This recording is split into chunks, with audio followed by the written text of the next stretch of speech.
Jim has already alluded to. So now the focus is on Ireland.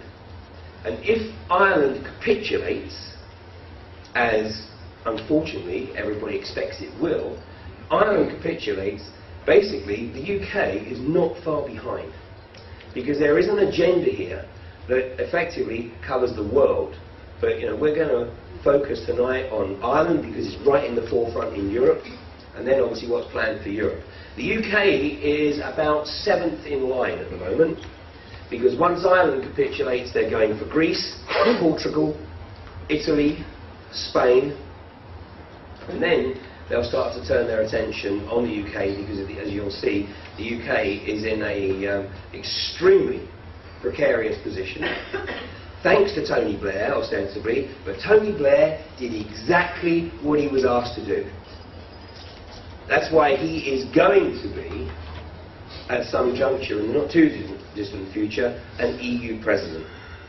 Everybody thinks he's out of the frame because he didn't get it first time around, but it was too soon. It was too soon. So what they needed to do was to create the impression by appointing this the current incumbent, Rompuy, to create the impression that it's simply an honorary position. It doesn't really have much power. It's just there to chair the meeting. So that by the time Blair's put forward as president, everyone says, well, it doesn't really matter. It's not really a position that has much teeth. Well, once Blair gets in there, you watch what teeth the EU presidency really has. Because Tony Blair, of course, is the epitome of the clinical socio-psychopath.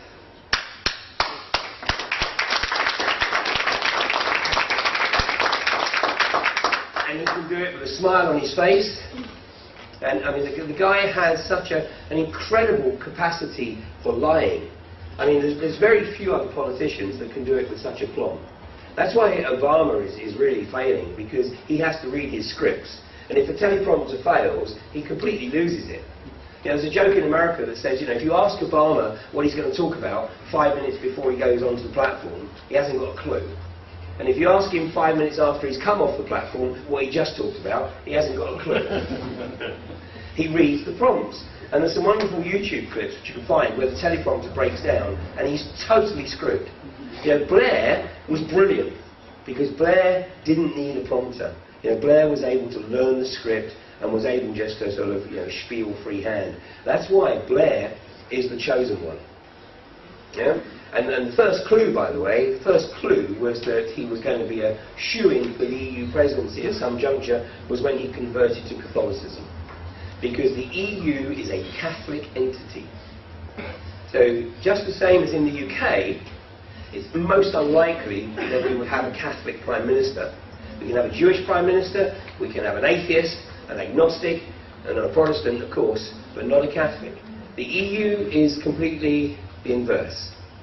And it will never have a Protestant leader.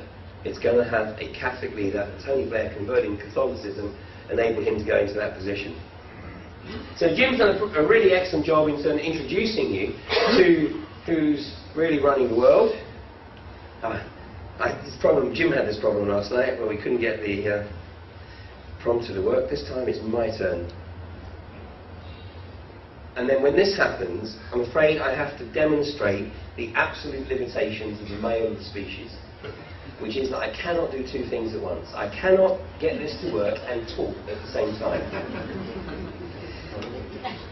So talk amongst yourselves. Someone buy it, you can do it.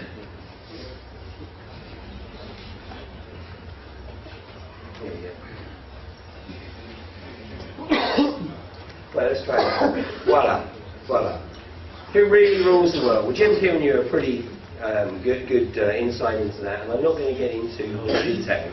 But just to talk about the generics here, because this symbol here is extremely important. Extremely important. It's on the $1 bill. It's the Great Seal.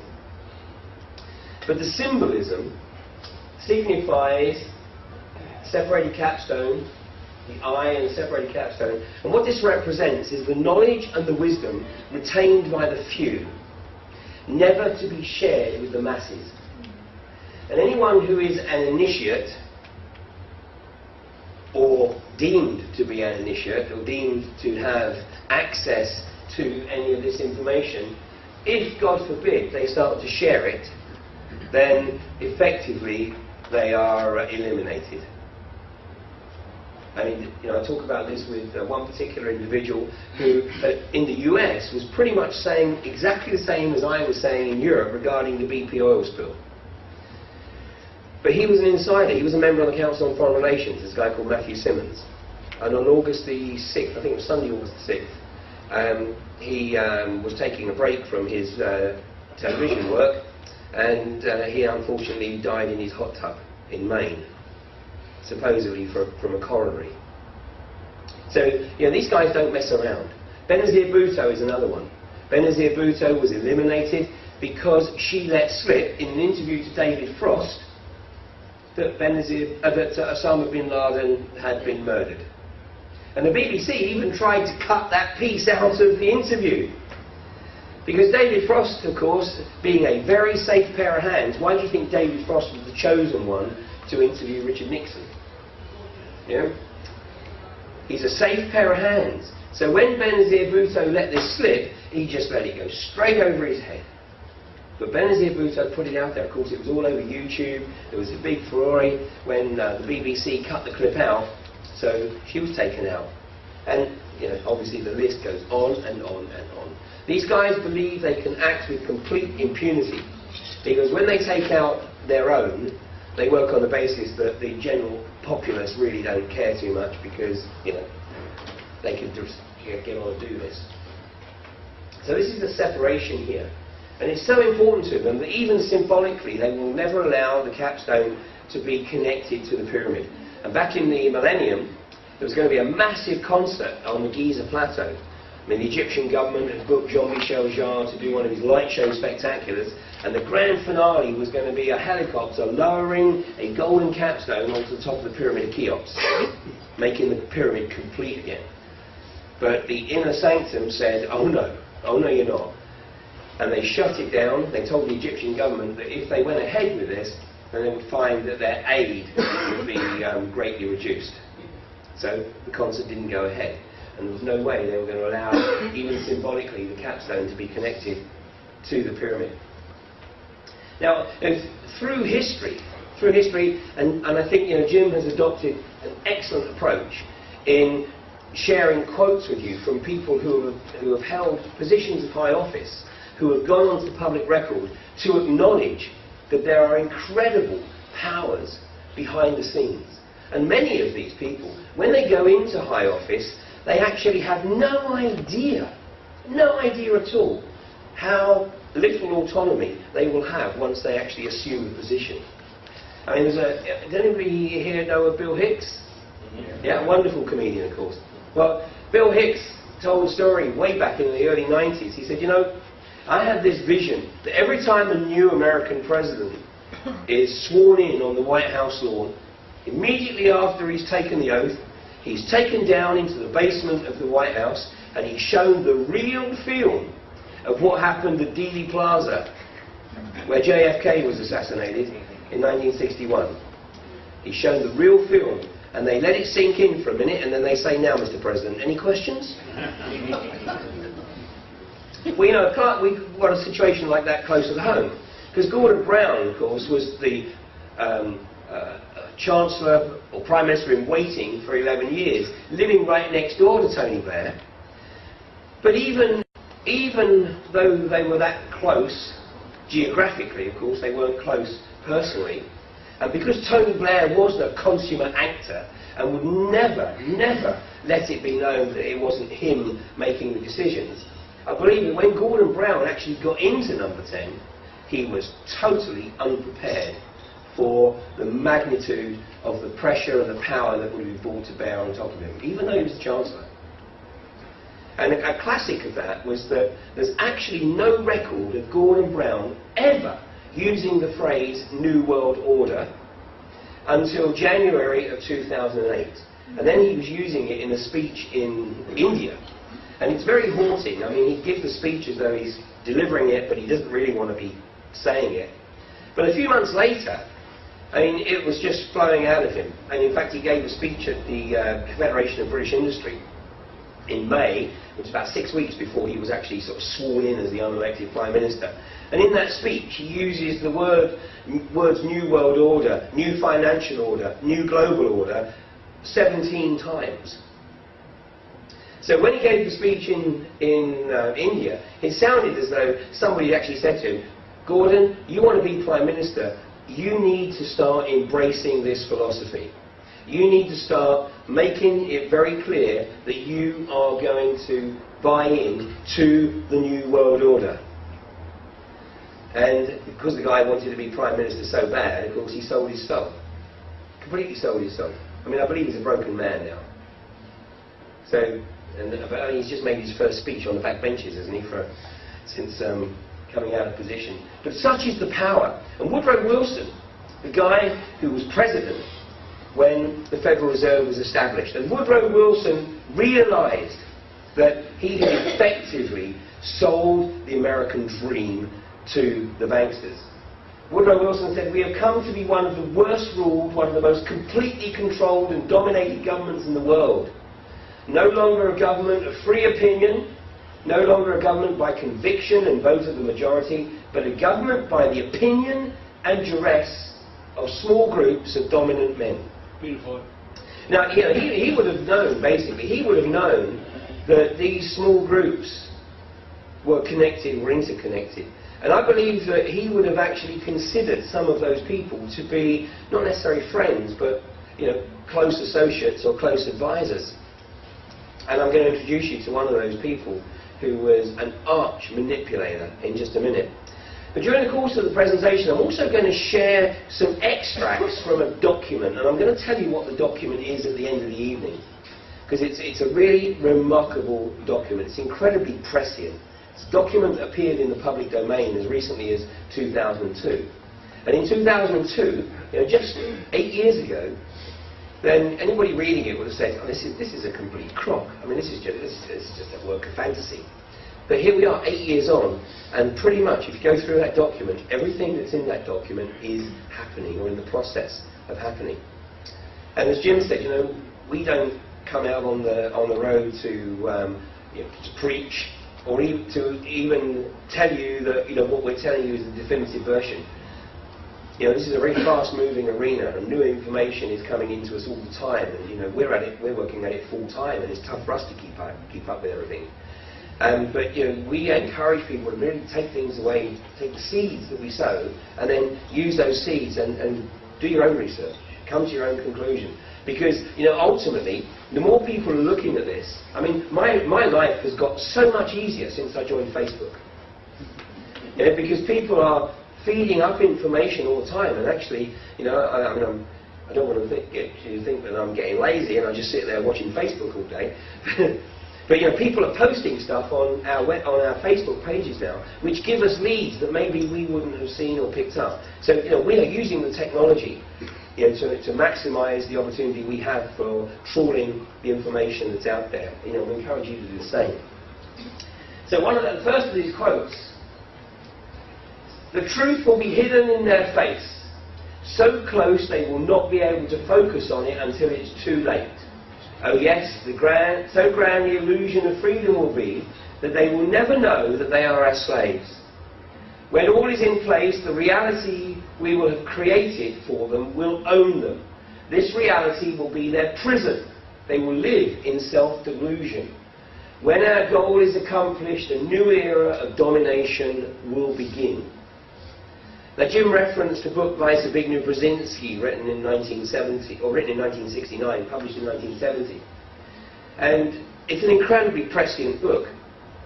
But even that book is actually substantially based upon a document that came into the public domain 2 years previously, which is dismissed as another fraudulent document. It's called the Report from Iron Mountain. Again, it's an excellent read. It's incredibly prescient.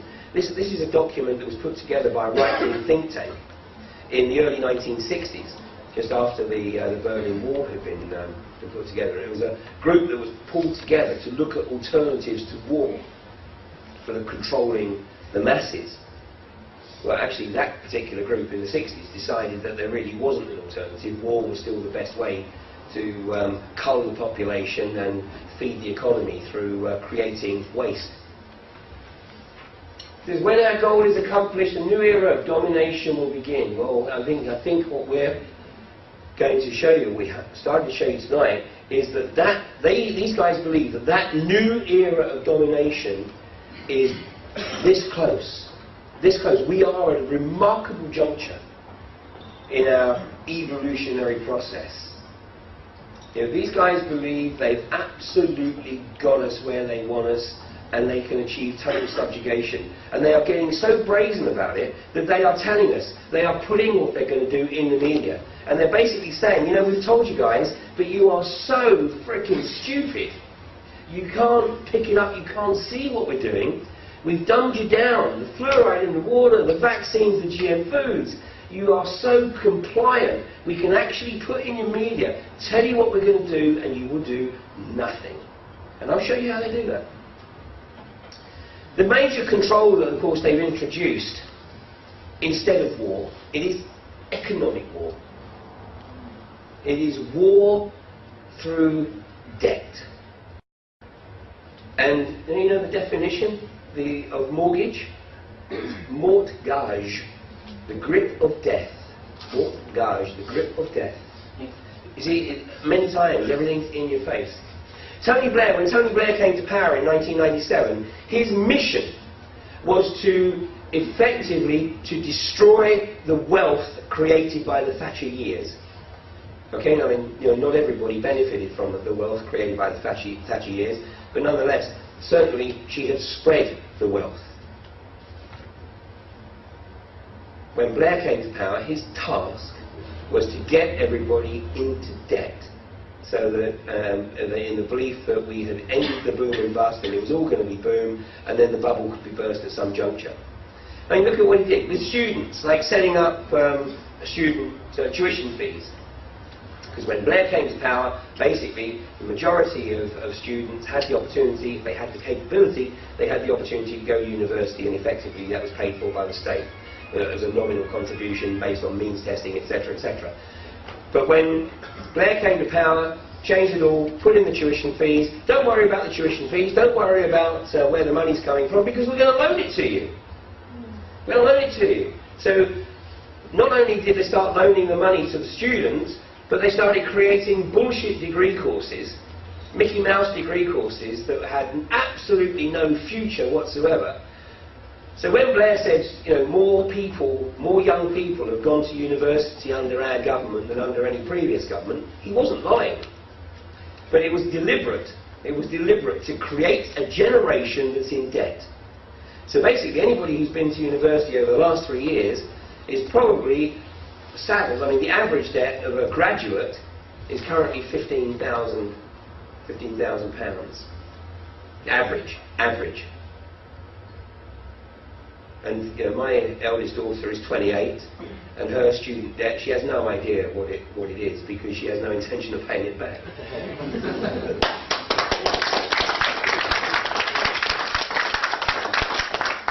That's why she's in Mozambique.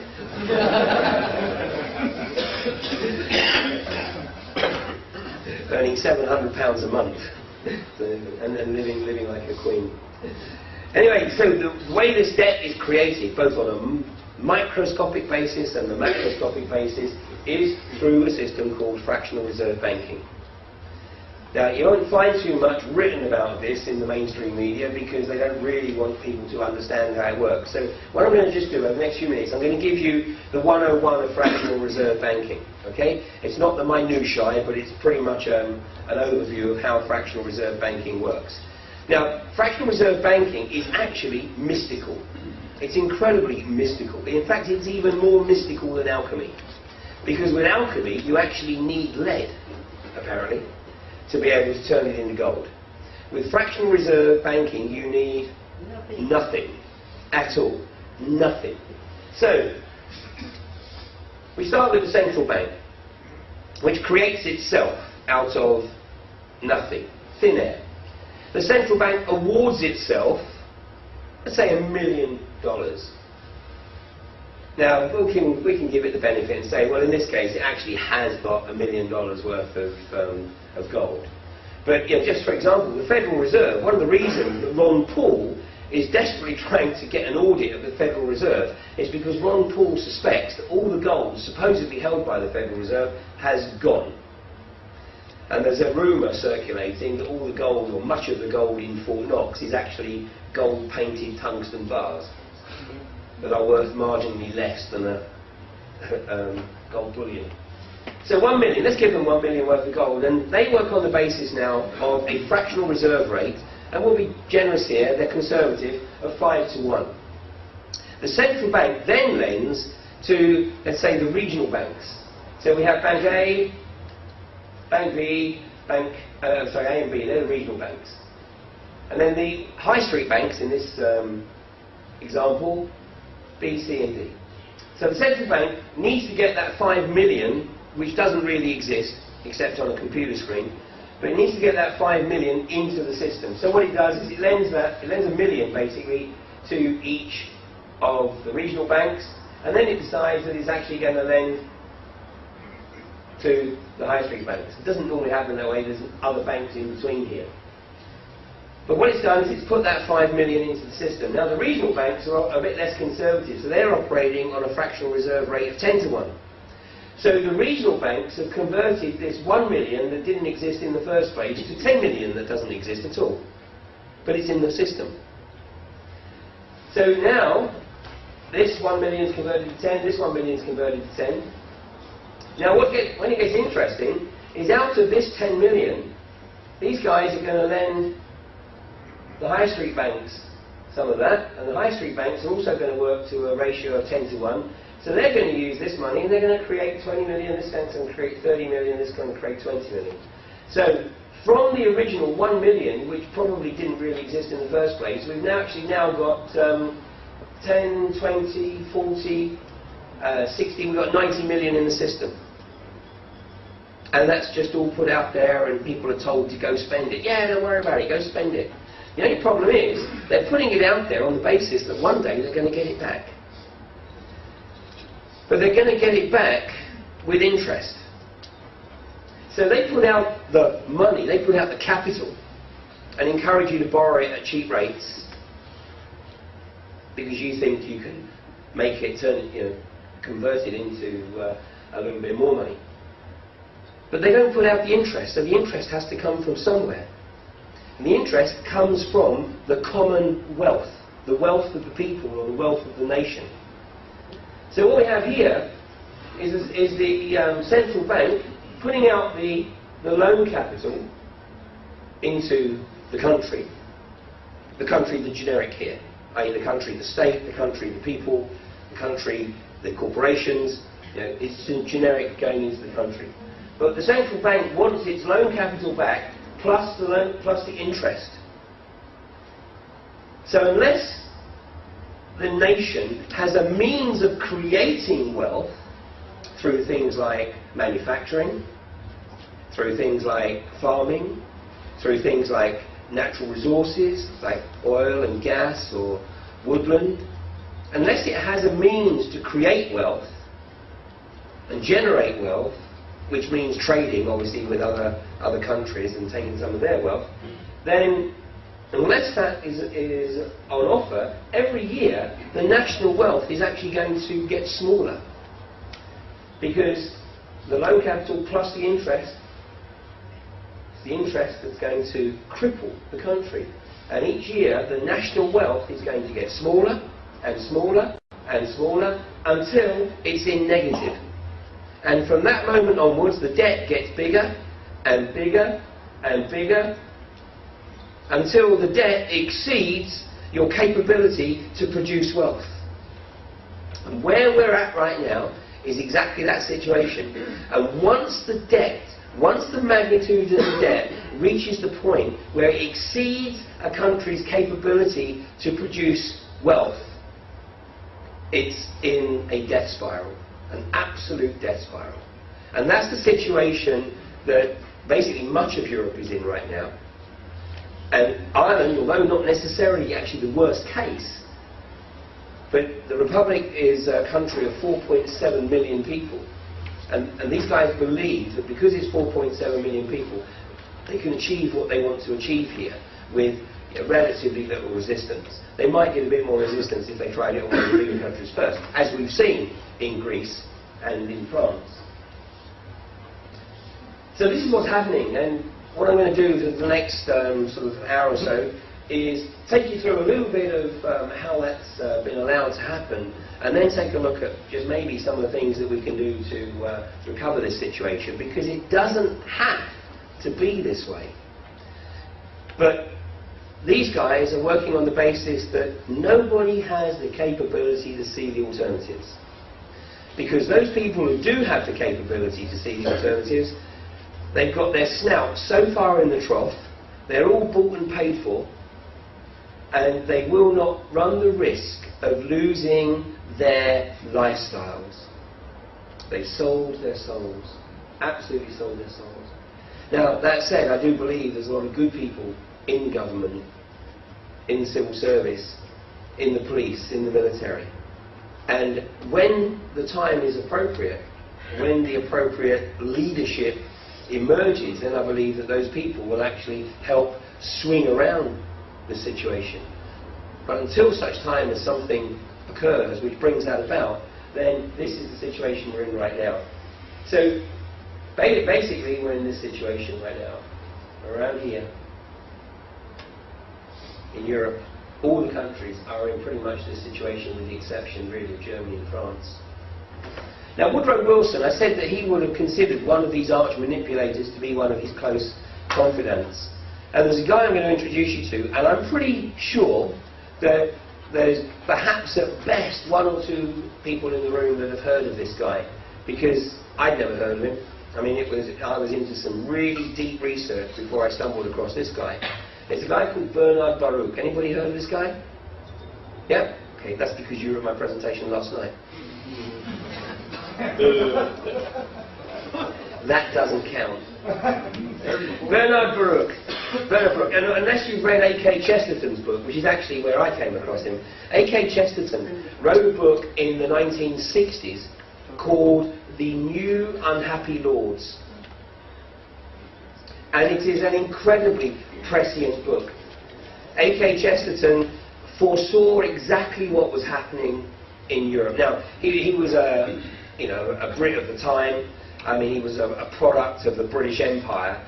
So, he was waxing lyrical about the fact that the British Empire was being broken up.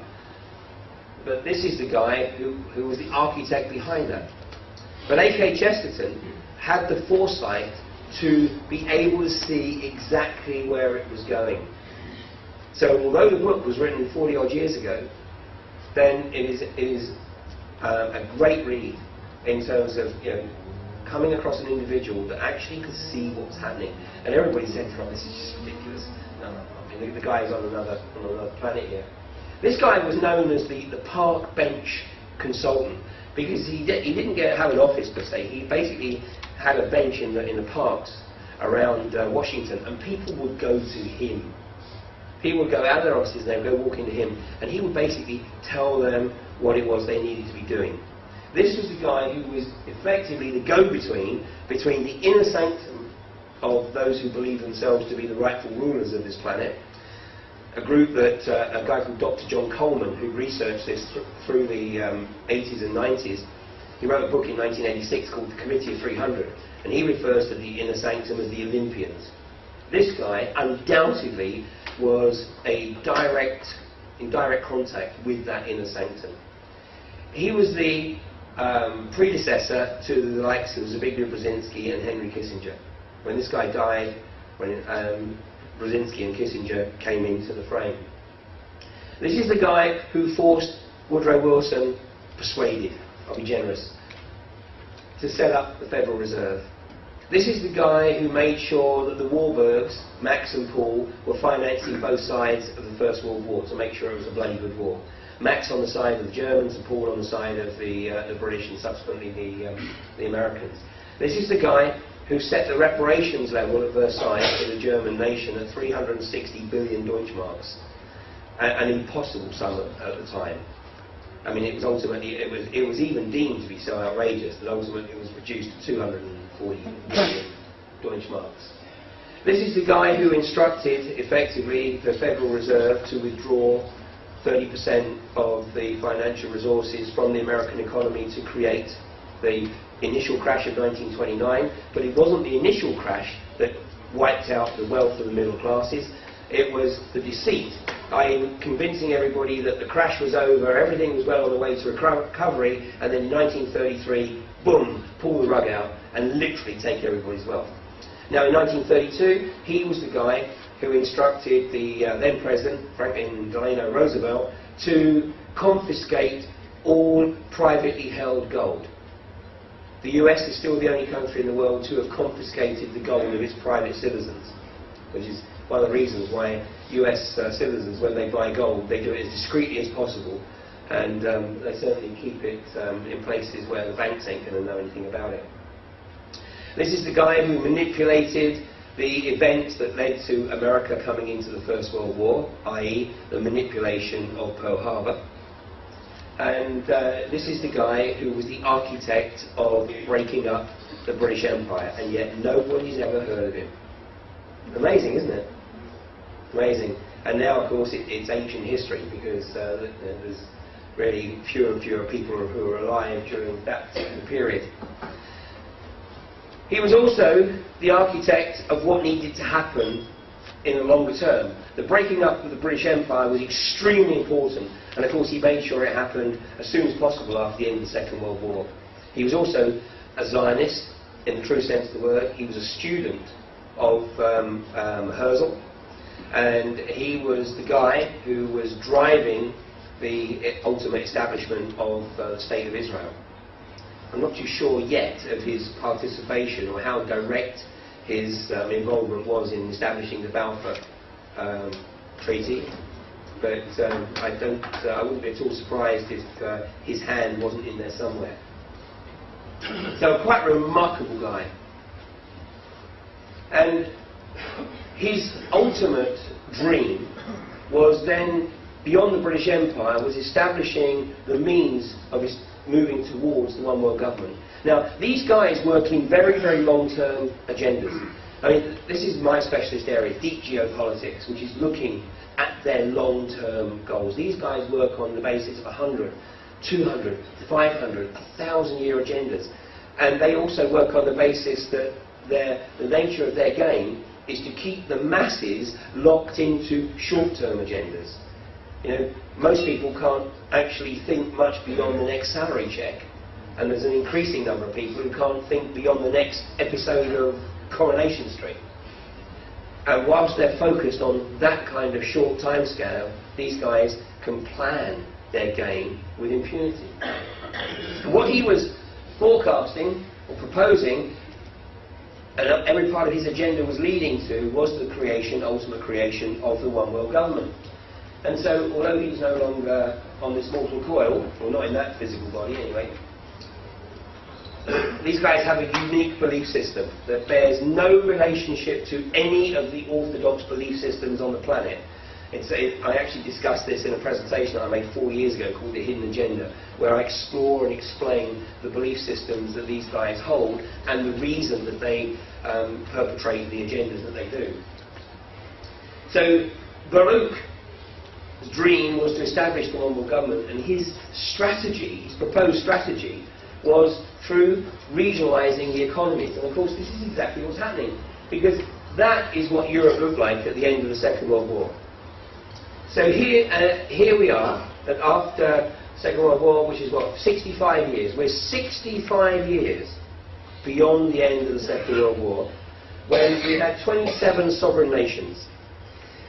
And the start of this breakdown occurred obviously on March 15th, 1957, when the Treaty of Rome was signed. And in a very, very short space of time, we have gone from that to that. So what Hitler couldn't achieve by force has been achieved by stealth. And I have a document dated 1971, and it's marked for cabinet eyes only. This is the Edward Heath government. And in that document it says that once the British people agree, and agree was in inverted commas, to Britain joining the common market, the role of national government will be to prevent the people from realising the magnitude with which power is handed over to the European government. So the Heath government knew right from the outset that basically getting everybody in, or getting Britain into the common market, was effectively the start of the transfer of power. Now, whilst this was going on, it's been going on elsewhere as well. Because today we have the League of African Nations, the League of Arab Nations, the Asia Pacific Economic Community, the Southeast Asia Economic Community, and since 2005 the legislation has been in place in Canada, the US and Mexico to establish the North American Union. Now, as Jim rightly says, these guys are behind schedule right now for a number of reasons. Not least that they wouldn't be able to pull it off because they haven't managed to manipulate the people yet to embrace the idea of a North American Union. But they're doing everything they possibly can to bring it about. There are players here who are desperate for it to happen for a number of reasons. But one of the major reasons is because they want to be able to bring Mexicans into the US military. Because they will create the North American military and they will be able to get the cannon fodder from south of the Rio Grande. Because the young American men are starting to realise that if you actually like to keep your body in one piece, then probably not the smartest move to join up to the US military. But the Mexicans, they can probably be got for quite a lot less, and they're more expendable. So moving on, but they're behind schedule. But ultimately, initially they had a game plan which was to combine the North American Union with the European Union and call it the North Atlantic Union by 2014. They've now basically acknowledged that that's too aggressive, so they're working on a timescale now of 2022. I mean, these guys don't really care, actually, how quickly they achieve something, in most cases. They work on the process of gradualism, which means that they will take 3 paces forward, gently, and then when there's a public reaction, they'll go, oh, and take a pace back. Let things settle down a bit, then take another 3 paces forward, public reaction, oh, back off. And this is what's going on all the time. It goes on, I mean, to give you a clue. The issue of eugenics. Baroness Warnock was quoted in the British media, what would it be now? A little over a year ago. Baroness Warnock stated that those with senile dementia have a duty to die. That was the headline. Go Google it. What they were doing was they were testing the water for euthanasia. Because these guys ultimately have the goal, and they don't want the useless eaters, to use the phrase of Henry Kissinger. And so what they're doing is pushing the boundaries. They're seeing how far they can push it. And then they'll take a pace back. By the way, I told my dad, I said, Dad, look, I know you don't like the idea of a nursing home. Don't worry, you are never going to go in a nursing home. And he went, oh, why? Can I come and live with you? I said, no, you're going on a cruise ship. Because I've calculated it's a damn sight cheaper to put my dad on a cruise ship and send him off around the world where he's going to get the best of attention, probably, than put him in a nursing home. In fact, the cruise ship works out at about £500 a month cheaper. Why don't the bloody governments do that? Instead of creating the, get a cruise ship, put them on a cruise and let them enjoy their later years. It's cheaper than a nursing home. Check it out. Anyway, the next stage of the game is to merge the North American Union with the European Union, and then to move all of the other economic unions under the same umbrella, under the UN banner initially. By this time it won't be called the UN, it'll be like the World Federation or something of that ilk. Because the reason they have to change the name, by the way, is because the vast majority of people in America think that the UN is for everybody else. That the UN does not apply to America. I mean, it's a wonderful scam. Now, this logo here is the logo of the World Bank.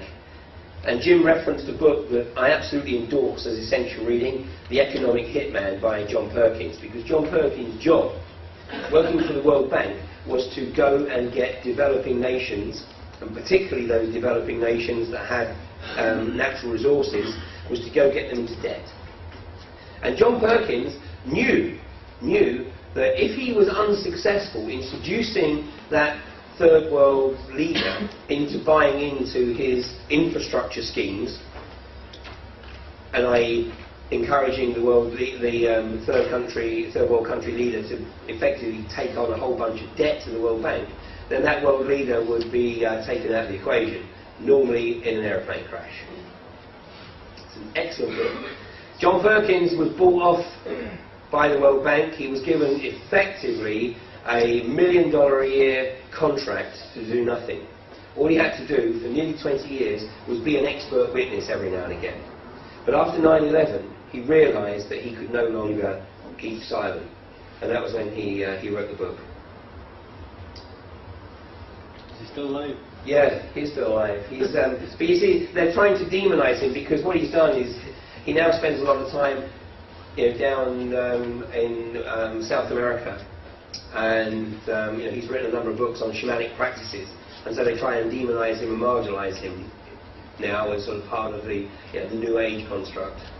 But his book, certainly The Economic Hitman, is truly outstanding.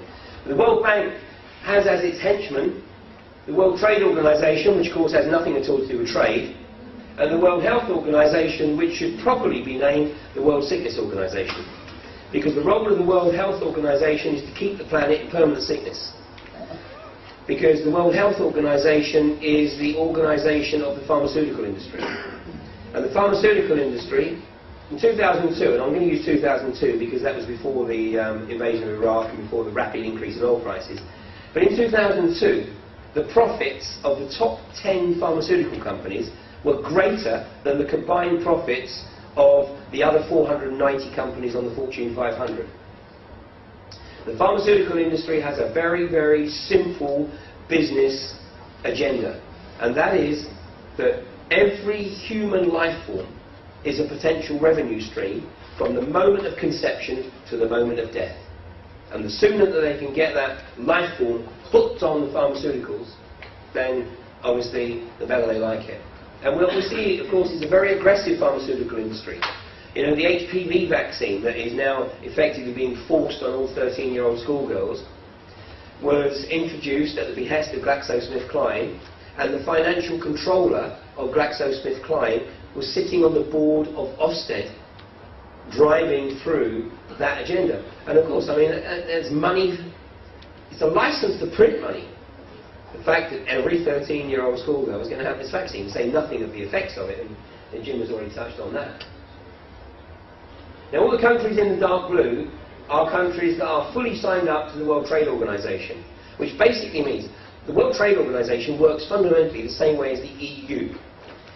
So what they do is they don't actually issue laws. What they do is they issue regulations and directives. And a regulation means that every World Trade Organization country is expected to implement that regulation, whatever that might be, at the earliest possible opportunity. A directive means, okay, you can go through the charade of making it look as though you're making the decision at the national level, but we need you to get it in there by a set timescale, 5 or 10 years or whatever. And anybody who doesn't follow these regulations and directives, then they are fined. And I'll give you an example of that: growth hormone contaminated beef. The World Trade Organization has decreed that growth hormone contaminated beef is completely healthy. If you ever want to see the effects that it has on cows, go Google Posilac, which is the name of the Monsanto drug, which is the growth hormone. And it's Posilac, increase in the lactation. It causes phenomenal deformities to the udders of cows, and it was developed to increase the milk production in the cows. But the farmers are now, the dairy farmers are now realising that, yeah, it does, on a short-term basis, it increases the milk production, but it reduces the life expectancy of the cow. So then they also discovered that if you give it to the beef herd, then it beefs them up. And this drug, of course, finds its way into the human body. So it shouldn't come as any surprise that in Texas, like, everybody's obese, because it's a state that has beef as it's part of its diet on almost a daily basis. I can vouch for that. I lived there for 3.5 years. And that's why you got shops there, big and tall, which specialise in dealing with the oversized gentlemen. I went in there once and they said, "I'm sorry sir, I think you're in the wrong shop." I said, "Oh, thank you." And they said, no, you fit one of the criteria but not the other."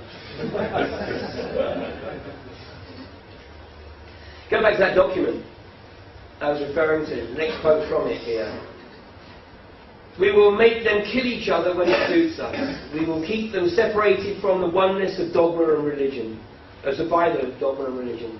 We will control all aspects of their lives and tell them what to think and how. We will guide them kindly and gently, letting them think they are guiding themselves. We will foment animosity between them through our factions. We will guide them kindly and gently, letting them think they are guiding themselves." I mean, this is the EU treaty. You know, national government does not really exist anymore in the EU at all. It's a charade. Basically, all the legislation is coming down from Brussels and it's effectively rubber stamped at the national level. When the EU treaty was signed last year, there are effectively 97,000 EU laws that are in the process of being rubber stamped by Whitehall. The only reason they couldn't go straight into law is because Whitehall didn't have the human resources, the commodity, to rubber stamp them quick enough. These laws don't even go through Parliament anymore. They just come straight out of Brussels and then straight into the system. And the other factor is, the big factor, is that in the UK we are no longer under common law. Because of the EU treaty, we are under Napoleonic law. The fundamental difference here, common law means that basically you're innocent of anything you are accused of until you are proven to be guilty, as deemed by 12 of your peers. Napoleonic law means that you're guilty of anything you're accused of until you have been stripped of all your resources in trying to prove yourself to be innocent. And it's the same way with products. Under common law, everything is legal until it is specifically banned. Under Napoleonic law, everything is illegal until it is formally sanctioned as being legal. And this is the way the corporations will kill off the entrepreneur. I'm already starting to do it. Because as an entrepreneur, you can put a product into the market and that's it. And provided it's not going to cause anybody any harm, then the product is fine to sell. The way we are moving is that products will not be able to go into the market until they are formally sanctioned. And of course the licensing and approval procedures will be so outrageously expensive that the only way in which they can go into the market is through the corporations. So corporatism at its worst. And we will keep them separated from the oneness by dogma and religion. We will make them kill each other when it suits us. I think more and more people over the last few years on the mainland have become to appreciate the magnitude of establishment manipulation in the Troubles. And I mean, I think that nobody on the mainland is particularly proud of the magnitude of the manipulations in keeping the Troubles going, because it suited the establishment to keep the Troubles going. Excuse me, Ian, just on a matter of geopolitical, the mainland of where? Mainland, This is the mainland. It's a very good point. The island of Ireland is as big as England. And when I'm in, we're not Tory Island. When I'm in England, the mainland is Europe. Yeah. So everything's relative. We will recruit some of their own to carry out our plans. We will promise them eternal life, but eternal life they will never have, for they are not one of us. The recruits will be called initiates and will be indoctrinated to believe false rites of passage to higher realms, i.e. 32nd degree Freemasons. That is the false realm. These guys believe that 33 and above are the real realms. Members of these groups will think they are one with us, never knowing the truth. They must never learn this truth, for they will turn against us.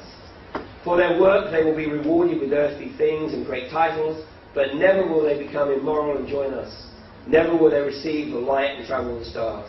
They will never reach the higher realms, for the killing of their own kind will prevent passage to the realm of enlightenment, but this they will never know. It's an astonishing document. It's an astonishing document. And as I'm going to share the source of that with you, and I'm going to encourage you to go and read the whole document yourself. Not a long document, but I do encourage you to go read it yourself. But let's take a look at what's happening in the financial arena, because I can absolutely nail down to a very simple equation as to why we are in the financial mess that we're in. Okay, so there it is. You got that? Yep. You got it in one. Well, this is an algorithm that was developed about 25 years ago by a guy called Dr. David Lee, obviously Chinese, but he's an actuarial economist, and basically he's full-time at Harvard, so he's working in academia. And he came up with this equation basically for actuaries. Now, an actuary is a guy who sort of effectively calculates the future value of funds, or if he has a target for a future value, he calculates what investment needs to be done over the next few years to be able to achieve that particular goal. Well, David Lee basically used the fundamental equation that actuaries use to bring it into mainstream finance. Because it was pretty incomprehensible, even to established economists, the whole thing got out of hand. So here's David Lee, and basically what his equation did was it created this new market, which many people who have been in the financial arena for 25, 30, 40 years have no idea how this works. But you know, it was like the emperor has no clothes. Because they were being told by the young bucks that this could bring the banks enormous wealth, enormous profits. And these guys didn't, the older guys, the more conservative guys, didn't want to be seen to be, you know, the stuck in the mud, the Luddite, and so they gave these young guys the free hand.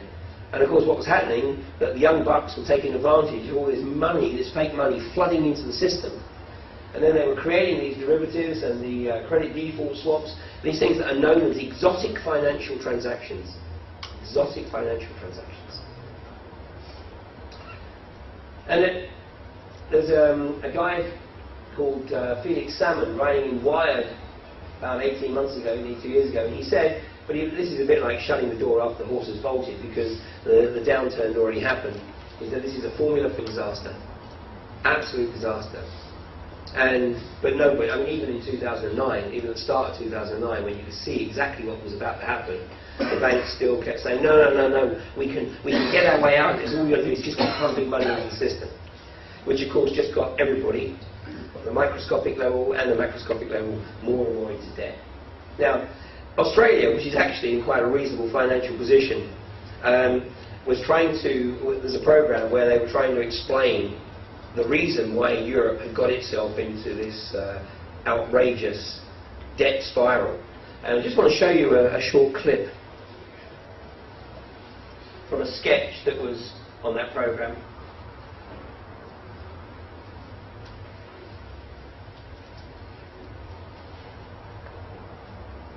Roger.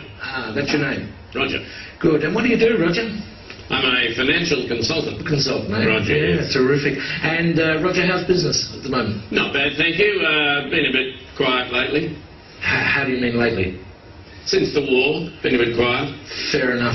Okay, Roger, your special subject tonight is the economies of the European community. Your time starts now. Best of luck. Thank you. How much does Greece owe, Roger? $367 billion. Correct. And who do they owe it to? Mostly to the other European economies. Correct. How much does Ireland owe? $865 billion. Correct. And who do they owe it to? Other European economies, mostly. Correct. How much does Spain and Italy owe? $1 trillion each. Correct. Who to? Mainly France, Britain and Germany. Correct. And how are Germany, France and Britain going, Roger? Well, they're struggling a bit, aren't they? Correct. Why? Because they've lent all these vast amounts of money to other European economies that can't possibly pay them back. Correct. So what are they going to do? They're going to have to bail them out. Correct. Where are they getting the money to do that, Roger? That's a good question. I don't know the answer to that one. How much does Portugal owe? Hang on a minute. What was the answer to that earlier question? Just keep answering the questions, Roger. Where is Portugal going to get the money it owes to Germany if Germany can't get back the money that it lent to Italy? Just a minute. What was the answer to the previous question? The question was, how can broke economies lend money to other broke economies who haven't got any money because they can't pay back the money the broke economy lent to the other broke economy and shouldn't have lent it to them in the first place because the broke economy can't pay it back? You're wasting very valuable time, Roger. How much money does Spain owe to Italy? $41 billion, but where are they going to get it? Correct. What does Italy owe to Spain? 27 billion, but they haven't got it, they're broke. Correct. How can they pay each other if neither of them has any money? They're going to get a bailout, aren't they? Correct. And where's the money coming from for the bailout? That's what I'm asking you. Why are people selling the European currency and buying the US dollar? Because the US economy is so much stronger than the European economy. Correct. Why is that, Roger? Because it's owned by China. Correct. And very well done. And after that round, you've lost $1 million. I've lost $1 million. I thought you said well done. Yes, well done. You've only lost $1 million. That's an extraordinary performance, Roger. Only lost $1 million. Well done. And that's quite good, is it? Oh, it's excellent. Sell everything immediately. Quickly.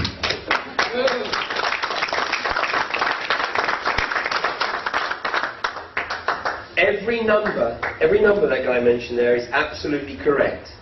You know, and in terms of who owes whom what, and really they were just obviously trying to express the complete idiocy of the situation. But of course it is deliberate, as you heard Jim quoting David Rockefeller said, we are on the verge of a global transformation. All we need is the right major crisis and the nations will accept the new world order. Never. Yeah.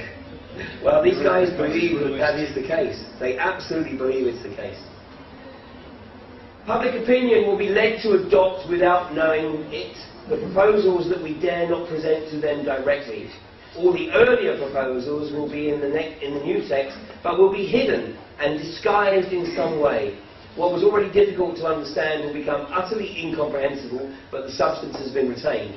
This was a statement made by Valéry Giscard d'Estaing immediately after Ireland voted no to the EU treaty. And basically what he was saying here was that basically, it's going to be the same fundamental document. Of course, Angela Merkel admitted it was the same basic document, as did many other people. But the way in which it was obfuscated was so great that they believed that people could be persuaded to vote yes. And last year I was invited by a guy in Dublin to give a series of talks on the EU. And if I hadn't actually visited Dublin myself at that time, I would never have believed the magnitude, the enormity of the deceit and deception in the mainstream media, and of course the phenomenal NLP, the neuro-linguistic programming used on the lampposts, on the bus shelters. I mean, it was incredible, absolutely incredible. And here was an article, the Irish Independent. Families struggle to cope with debt surge. The no to Lisbon will deepen our economic crisis, experts warn. Well, they might have been right, but of course what they didn't say was that actually a yes to Lisbon will deepen them a damn sight further. So, not exactly lying, but being economic with the truth. Another one. Cost of national debt to soar to 210 million on a no vote. What they didn't say was cost of national debt to soar to $1 trillion on a yes vote. Which it pretty much is. Rejection of Lisbon will hit families in the pocket. One article I found I think this was in the Irish Daily Mail actually, this is all the politics of fear at its worst. But it was the only article I found in that period that was offering any kind of balance. The media was absolutely loaded with articles promoting the yes vote. But, having said that, there's certainly a hell of a lot of people in the UK who do not believe that the people of the Republic actually voted yes. I think it was close. I think they did a hell of a job with their marketing, but I think it was close enough to be manipulated. And, in the UK, the votes are being manipulated in every election. Not all the votes, but a classic is the 2005 election, where at the height of his unpopularity, Tony Blair's winning margin increased, as did Jack Straw.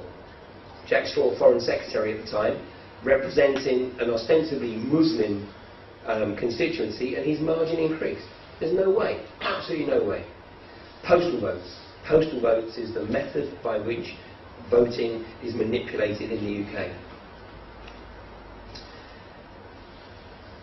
Having got everybody into debt, and the worst case scenario is people were buying property in the mid-90s when it was actually at its sort of cheapest in terms of relation to salaries. So people buying properties. I mean, I got one example. A guy bought a property at 40,000 in 1996. But then through 2003 onwards, when the housing market was allegedly in boom mode, people were encouraged to increase their mortgages, to take out a mortgage because of the alleged increased value of their property. And in the worst case, there's a guy near where I live, he bought his property for 40,000 in 1996. By early 2007, his mortgage was £260,000. He was still in the same house. But the reason it was 260,000 was because when the house was valued a few months previously, the house was valued at £350,000. So the banks thought nothing of lending him the extra cash. Now what was happening, he wasn't alone, there was many others doing the same thing. But of course what that was effectively doing, it was creating money, extra money that didn't really exist in the first place, to go into the economy. So the boom mode was complete smoke and mirrors. And here, this is an article actually from 18 months ago now. So, house price slump may last a decade. Actually, it may even last a lot longer than that. Nearly half of all homeowners have no cash for food and utility bills after paying their monthly mortgage bill. And this is 18 months ago. And it's going to get worse. Because anybody here in the room over the age of 50 will remember when mortgage rates were 15%.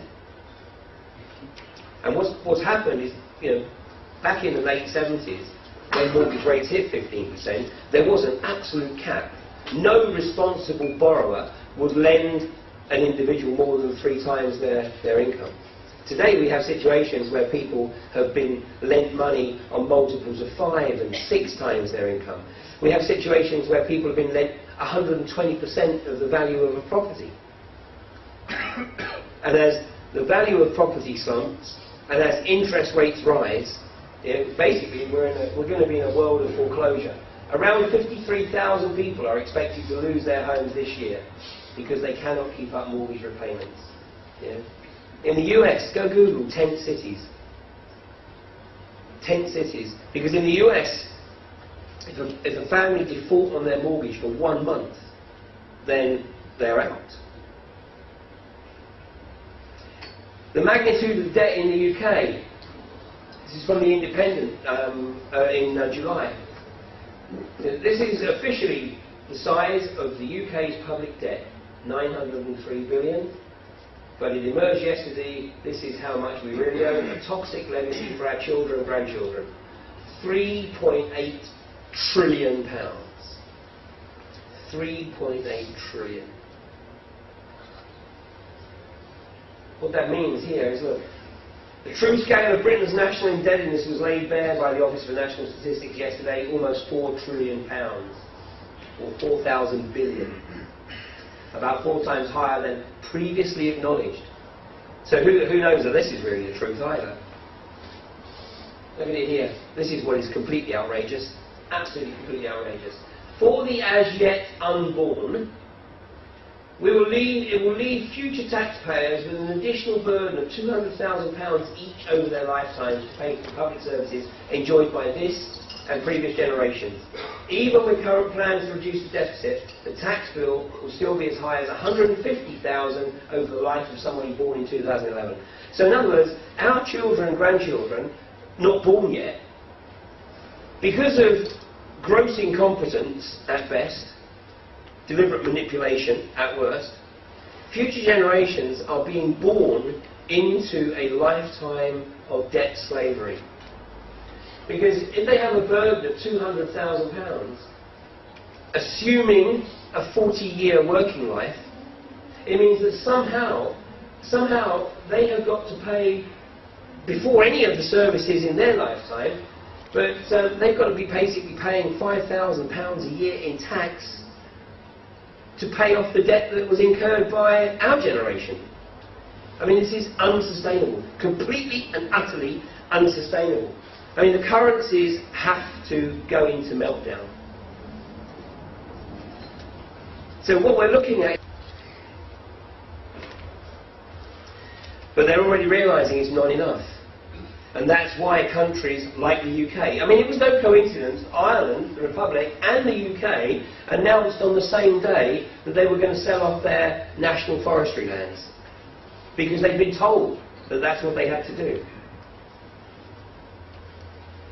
And Ireland, of course, has been manipulated into literally giving away its natural resources. As Jim rightly said, the proper management of the hydrocarbons off the southwest and west coast of Ireland could create a situation where Ireland could effectively be self-sufficient in a very short number of years. But what's happening right now is the oil companies, Shell ostensibly, are calling the shots. Shell are literally telling the Irish government how much they will or will not pay in taxation from the profits they make from the production of the southwest coast. It should be the other way around. It should be the government telling the oil company how much profit they can take. Because the vast majority of the benefit should be the national resource. You know, there's a move afoot in Europe for everybody to withdraw their money from the banks on December the 7th, which also just so happens to be the day of the Irish budget. What money? What money? Well, get in there quick. You need to get down there fast, because there ain't enough money in the banks for everybody. Now, you know, if you do decide to participate in that program, then, you know, basically, if you have liquidity, you definitely need to be doing something with it other than leaving it in fiat currency. And that is this. You need to be looking at getting into something secure, or more secure, something like gold. Why do you think gold has done this over 10 years? Because those people who work in the financial arena knew what was happening. They could see what was happening. There was no boom between 2003 and 2007. There was no boom at all. It was smoke and mirrors. It was a magician's trick.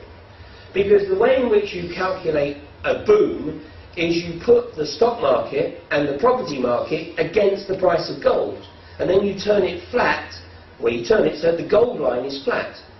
If the stock market and the property market are still going up after you've turned the gold line flat, then there is a boom. If, once you've turned the gold line flat, property and the stock market are doing that, there was a smoke and mirrors exercise going on, and that's exactly what occurred here.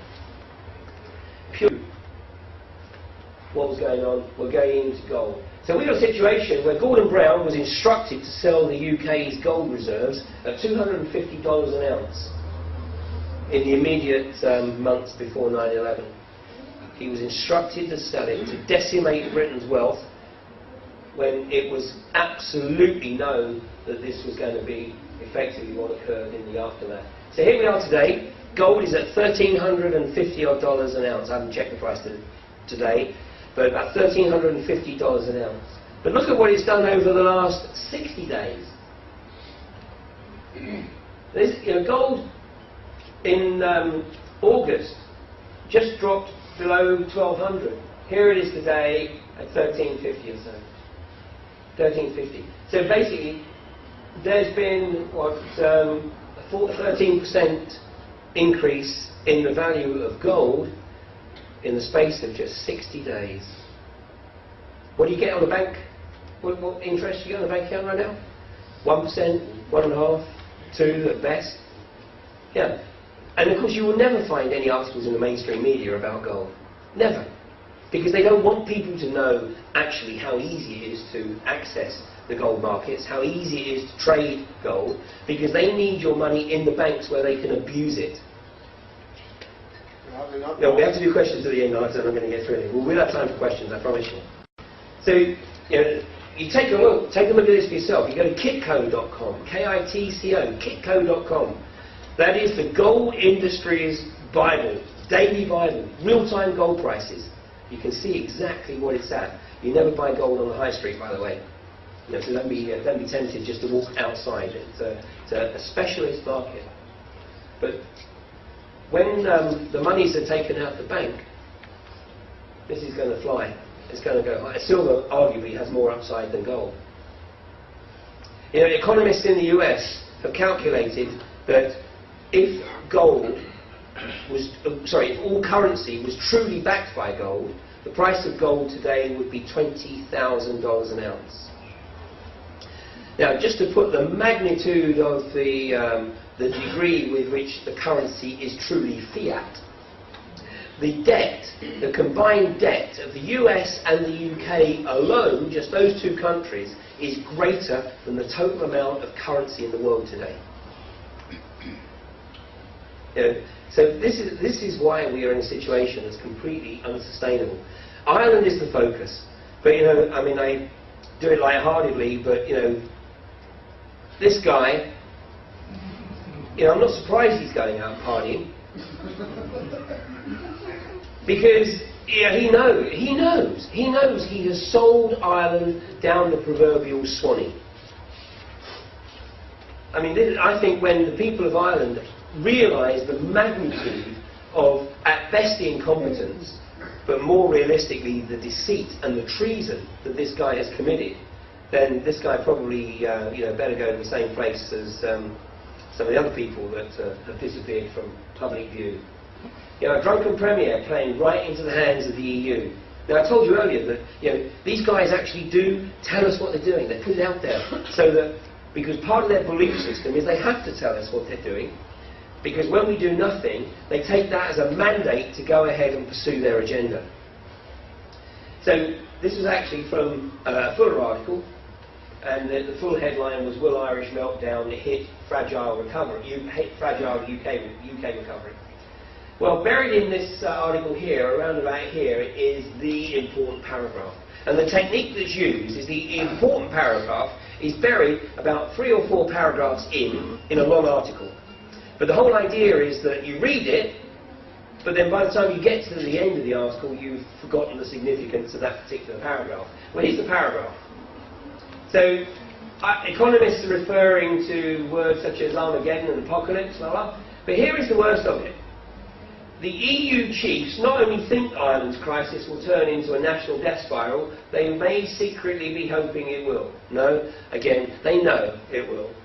Brussels knows that the further Ireland and other troubled Eurozone countries sink into financial disaster, the greater the excuse the Eurocrats can find to achieve one of their long-standing ambitions to take control of national budgets. Because they know that once they've got control of the national budget, that's it, gotcha. Because you ain't ever going to get it back. And once again, you know, let's actually rub the nose in it. Let's tell the Irish people what's happening. The man who's now running Ireland in the Irish Daily Mail. The 15 billion euro. At last our politicians have told us how much we are going to pay for the bankers and developers' folly. And holy God, is it going to hurt? But do you care? No, of course you don't. Not you, but...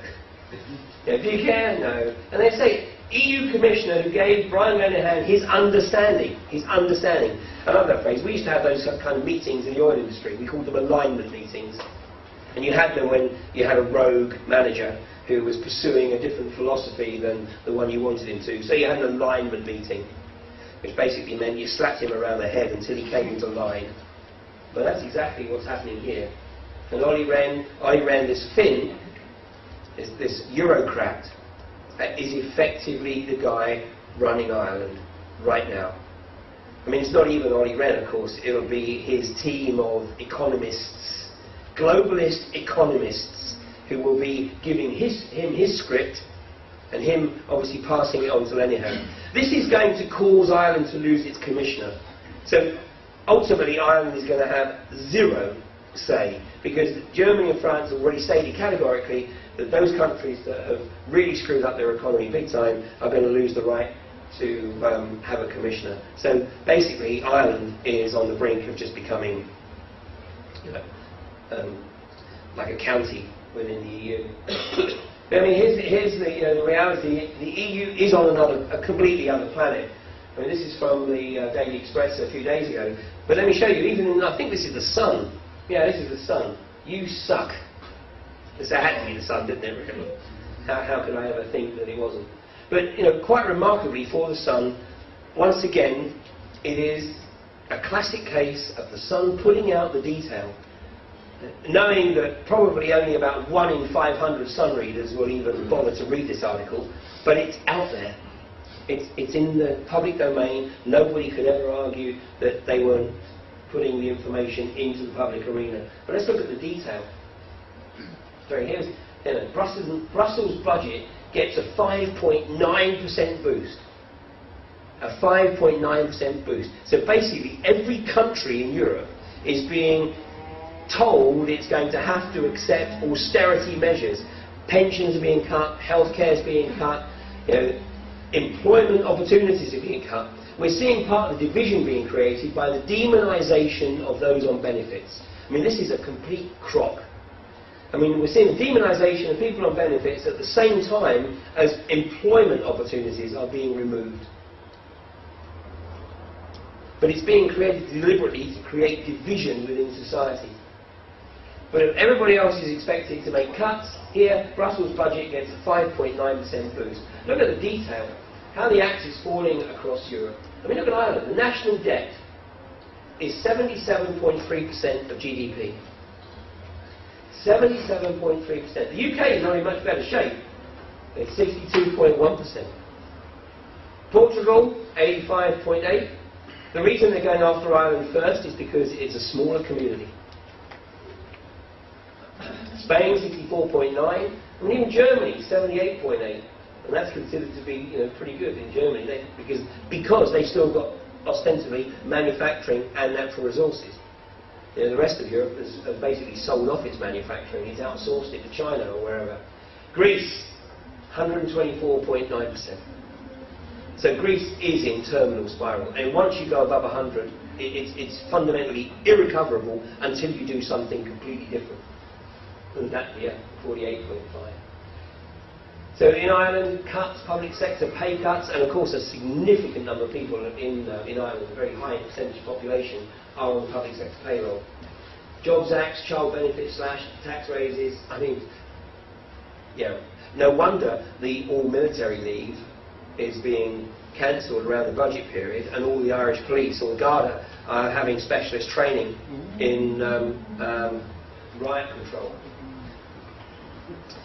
And meanwhile, he's the guy, by the way, who's one of the architects about bringing this about. And this is from the front cover of the Sunday Times magazine a little over a year ago. This is a guy called Lloyd Blankfein, who in that article stated that he is doing the work of God. Well, I've got to tell you, he ain't not got a mind. But he's not doing too bad out of it, you see. He's had a couple of good years. He had a bad year in 2008 because he only earned about $38 million. 2007, 67.9 million. 2009, 64.9 million. And I certainly believe that these guys had some inside knowledge about what was going to happen in the Gulf of Mexico. So what we're creating here is a world of pain. Absolute world of pain. And even symbolically, we're being... The NLP, if you like, is all about, we should just cut our throats and slash our wrists and end it now. I mean, when I landed at Dublin Airport the other day, I went down the steps towards the baggage reclaim, and I thought, I've got to walk back up the steps, because out the window was this sculpture. And I thought, this just epitomises, for me, what the media campaign is trying to do to the Irish people. It's actually trying to get them to just hunker down, going, please, Mum, please don't hit me, please don't hit me anymore.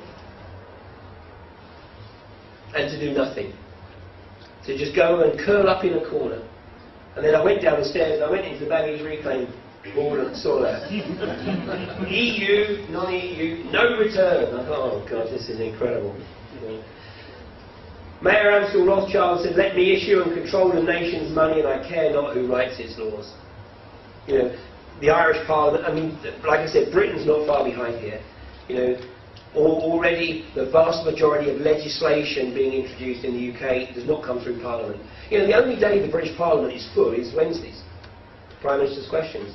The rest of the week it's empty, it's completely empty.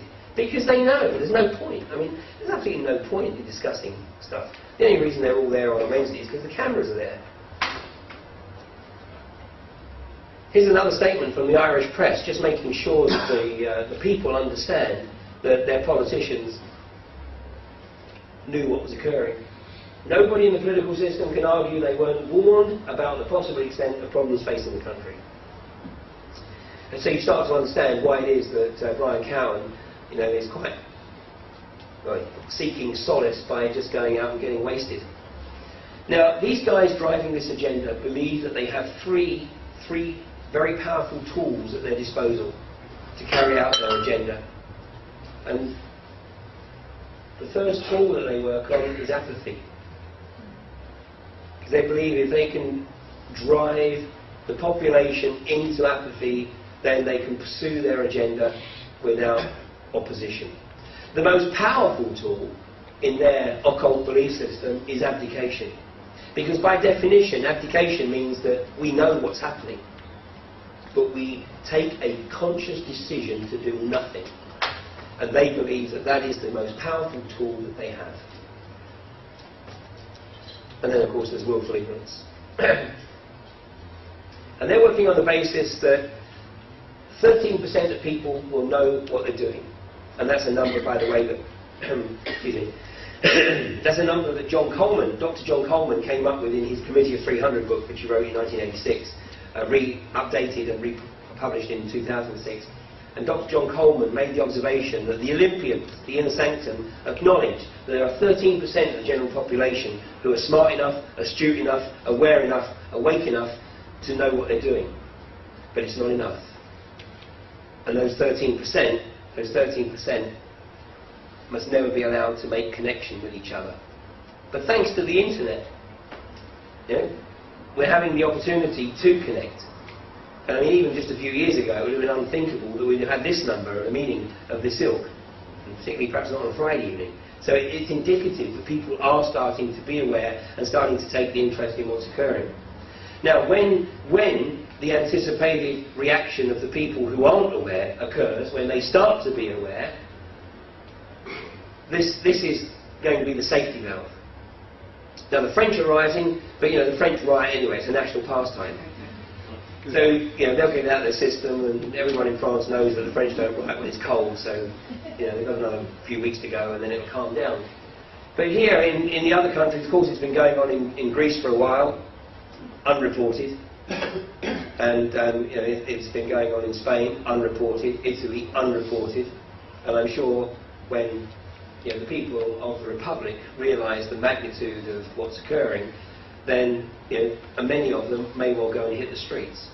But this is not for us to do. This is not for us to do. But, we may need to take some preparations, because there is a possibility, is a very strong possibility, that in the coming weeks and months, as this spreads across Europe, we may see a breakdown of society as we know it. So, we need to think about taking precautions and making sure we've got access to things like food and water in the short term. Food. I keep a supply of what I estimate to be about 3 months of essentials, just in case. Food, water, loo rolls, matches, the essentials that you're going to need. So if I want to shut my front door for 3 months while all this crap is going on, then I can do so. But I have tremendous confidence in humanity, and people know that, or people may have to get it out of their system, but after a while people realise that, just hitting the streets and rioting ain't exactly moving forward. So eventually, communities will start to pull together. Communities will start to re-establish some kind of social order. But there are other ways. This doesn't have to happen. And let me introduce you to an Asian country that has a completely different way of getting its government to respond to the will of the people. And this is South Korea. Because in South Korea, and it takes a lot for the South Koreans to go and hit the streets, but when they do hit the streets, they go in numbers. Now, this is a protest that took place a couple of years ago. But when the South Koreans go, they go there on a mission. And that's what it looked like on the first day of the protest. That's what it looked like at night. That's what it looked like on the second day of the protest. That's what it looked like on the second night. and the third day, and the third night, and so on for 7 days. And do you know what this protest was all about, excluding those who attended my presentation last night? Do you know what this protest was all about? The importation of growth hormone contaminated beef. The World Trade Organization was putting pressure on the South Korean government to import growth hormone contaminated beef. And the people of South Korea said, we don't want your growth hormone, we don't want your modified foodstuffs. And so they hit the streets. And in the end the government went back to the World Trade Organization and said, well, thank you very much, you've crippled our country. And there was effectively a Mexican standoff, a Korean standoff. So there was an agreement that Korea would pay a nominal fine to the World Trade Organization for not importing growth hormone contaminated beef, and the people went home. So, you know, unfortunately in the West, generally a riot occurs and people let off steam and then they go home. Or a protest occurs, everybody turns up on a weekend, on a Saturday, no politicians or no bureaucrats are working.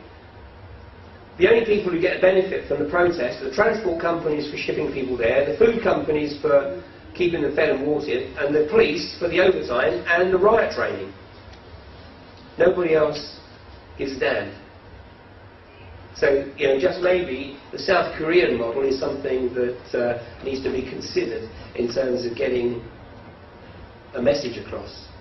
And the message is important. I mean, it's really, really important. One of the reasons I do what I do is because I have a range of kids. The oldest is 31 and the youngest is nearly 8. And, you know, I had 20 years in the oil industry. I was 34 before I even had cause to question orthodox reality.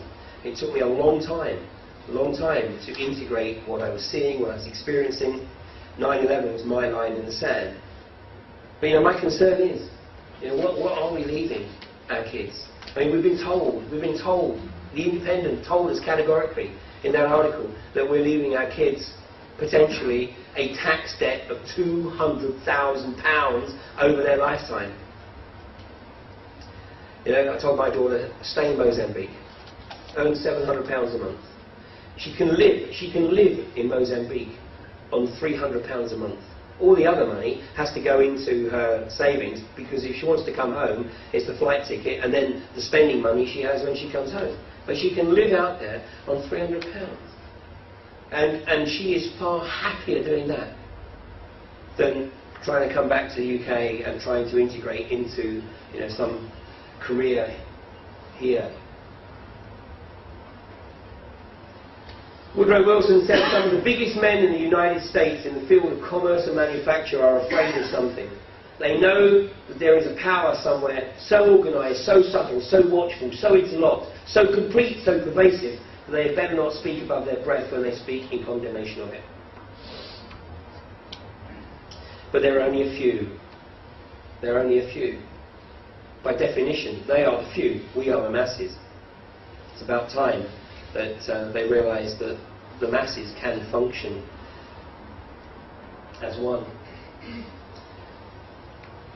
This is the last statement I'm going to give you from that document. I'll tell you what it is. We will focus their attention towards money and material goods so they may never connect with their inner self. Now this is very similar to a statement that Zbigniew Brzezinski wrote in his book Between Two Ages, A Technophotic Era. When he wrote 40 years ago, he said, one of the greatest challenges for Western governments in the coming years is to keep their people locked into consumerist materialism, preventing them from realising who they truly are. And Zbigniew Brzezinski, just a few months ago now, May the 15th of this year, in a speech to the Council on Foreign Relations, made the observation, he said, the biggest obstacle to the establishment of a one world government is the rapid political awakening of the masses.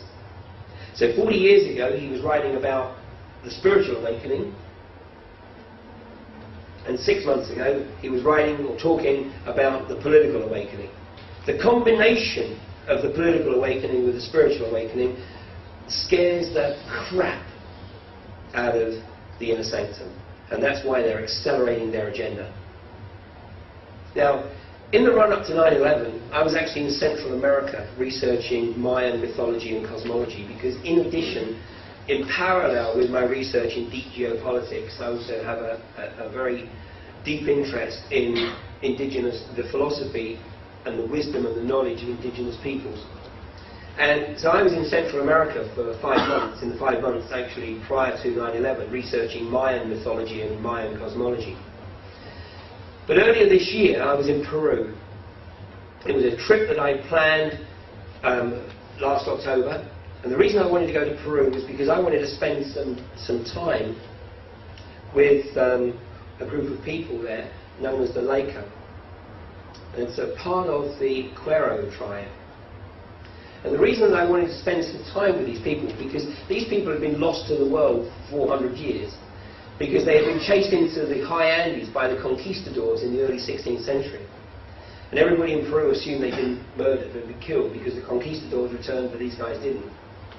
But they weren't killed, they weren't murdered, they were living at 16,500 feet in the high Andes. And they returned in the 1960s. The reason they returned was because they wanted to share the wisdom, the knowledge and the prophecy that they believed that they had held, and they believed that now was the time that it needed to be returned to what they called the lower world. Just before I tell you about my experiences with the Quero, briefly, this document that I've been referring to is called the Secret Covenant. The Secret Covenant. It appeared on a website, a financial website called bankindex.com on the 21st of June 2002. Nobody knows its source. Well, nobody's admitting to knowing its source. That's why it's dismissed often as a forgery. But as time goes on, it's more and more difficult to dismiss it as a forgery, because as you read it, you will see that everything that's in this document is actually occurring. So this is the guys. They're very easily identifiable from their very colourful ponchos and hats, but actually they're not revered by all of Peru. And in fact, the Holy Office, which is of course the modern day version of the Inquisition, actually maintains a remote office in Lima, specifically to try and make sure that the Catholic population does not embrace any of the knowledge and the wisdom and the insights and the philosophy of these guys here. So I had read a lot about these guys. I'd read a lot from the anthropologists who had spent the time with them. But I wanted to hear it for myself. I wanted to spend the time there and hear what it was they had to say. And one of their key prophecies is that humanity has been living on the planet out of balance with nature. Now, this sounded very much like something straight off the Georgia Guidestones, which again I encourage you to go look at, Georgia Guidestones, because the first statement on the Georgia Guidestones says, maintain humanity under 500 million in balance with nature. So these guys basically saying the same thing, but they were saying that, you know, it's not going to be something that is controlled by humanity. It's something that's going to be, you know, brought about by much greater forces. And it's going to be brought about because humanity has effectively been raping the earth, been taking far more than it needs. Now, nobody knows that more than me. Because we have a hydrocarbons infrastructure that takes 90 million barrels of oil a day out of the natural resources of the planet. Now, in the first instance, there are alternatives to oil, but in the more important instance, we don't need to consume 95 million barrels a day. The technology is there that we could reduce that to certainly half, and probably even less than that. You know, why do you think you're still driving around in vehicles that only give you 30 miles a gallon or 35 miles a gallon? You know, the same as it was 30, 40 years ago. The technology exists to give greater mileage, but we have an infrastructure, we have a hydrocarbon infrastructure on the planet that produces 90 million barrels a day, so we have to sell 90 million barrels a day. And also because of taxation, governments need you to buy oil so that you can pay 72 pence tax on every litre of fuel that you buy. This is called a closed economy. So we're raping the planet, and these guys are saying, you know, we don't have to do it. So I said, why did you come out of the mountains to tell us this? Why didn't you stay up in the mountains and wait for it to happen, and then you could have enjoyed a, you know, much less populated planet? And they said, no, you don't understand, it's prophecy. Well, then we got into the discussion about the word prophecy, and what I realised they were saying is, it's a prophecy, it doesn't have to happen. The fact that it's a prophecy, it's a heads up, it's an opportunity. It's an opportunity to do something different to prevent it from occurring.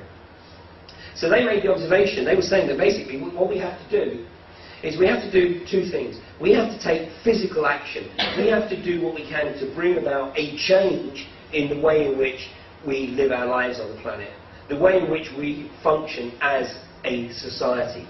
Consumerist materialism has reached the point where it is no longer sustainable in any way, shape or form. We need to do something different. Now, all of you in the room will probably embrace that in one way, shape or form. Of course, we might all have different views on how we go about it, but we probably all embrace the fundamental of that principle, that we need to be doing something different. Well, these guys have a really interesting take on what's going to happen in the next few years, because I said, so, you know, how is this going to come about? And they said, well, people will naturally realise this, because there is an event that these guys claim to have known about for generations that is scheduled to occur, that will actually change the whole way in which we relate to reality. It will change our whole balance of perception. And I said, oh, this is interesting. I said, how is that going to happen? And they said, solar flares, solar storms.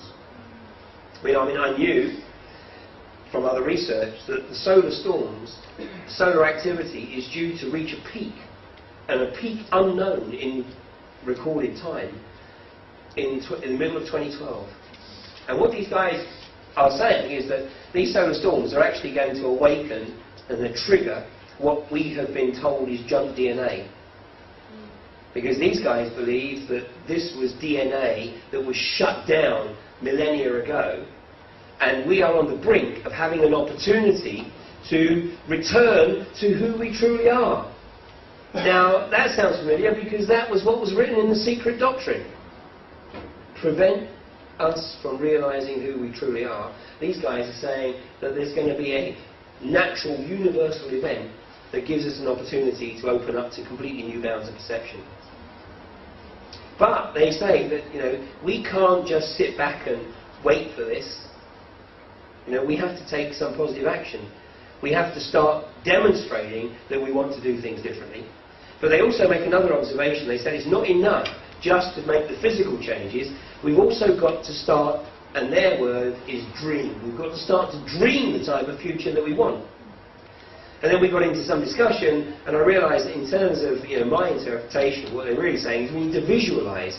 We actually need to start visualising the type of future that we want to see, as opposed to being so caught up in the day-to-day existence that we are just literally following the same old routine, day in, day out, reading the same bullshit in the paper, watching the same bullshit programs on the TV. We actually have to do something different and visualise, take the opportunity to contemplate, to reflect and to move forward. Now, you know, Jim's using different terminology, but Jim ends his presentation by saying, you know, that he believes in the power of prayer. You know, really, we're using different terminology, but perhaps we're saying fundamentally the same thing. You know, and I've been giving this insight, sharing this insight, the insights of Quero, to audiences for, you know, ever since I came back from Peru. And people will have different belief systems, different philosophies, but they can all embrace this concept. So, the reason I wanted to go there, by the way, is because I was aware that this awakening process was occurring, because I've been giving public talks on these subjects now for over 7 years. And I've seen the audiences grow on an increasing basis, exponentially. So something was happening. Something was triggering an increased awareness, and it is still growing exponentially. So I came up with the term Homo luminous, you see, but I Googled it because I also know that I don't have an original idea in my head, because the moment I think I've come up with something original, all I've got to do is Google it and I can find it's already there, and somebody else came up with it a long time ago. But that was when I stumbled across a guy called Alberto Velodo, and he's the anthropologist who's been working with these guys for 40 years.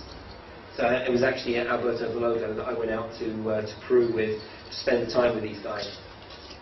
Now, let me just make the observation that, you know, what these, I'm not suggesting for one moment that these guys have absolutely got it right. It might be a complete load of tosh. But on the other hand, you know, we are in a situation right now where what we've got is completely and utterly unsustainable. If things carry on the way they are, we and future generations are going to be living our lives in absolute abject slavery. I mean, you know, when Macmillan in 1958 said, you know what, the people don't appreciate it, but they've never had it so good, I think he was bloody well right.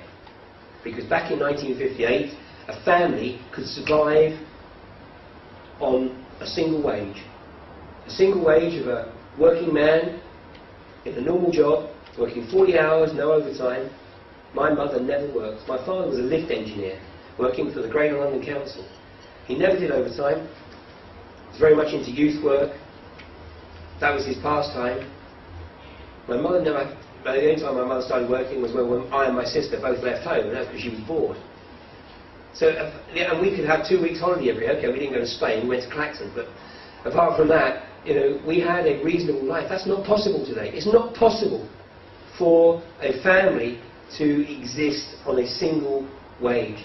You've got both partners working, and in many cases, both partners have got 2 jobs or more. You know, this is not the legacy that I want to leave to my kids. So, you know, the reality is, for everybody, you know, it really is time to wake up. And the mission, I believe, that we all have, because, you know, you've all got some awareness of what's occurring, otherwise you wouldn't be here tonight. Our challenge is to share it.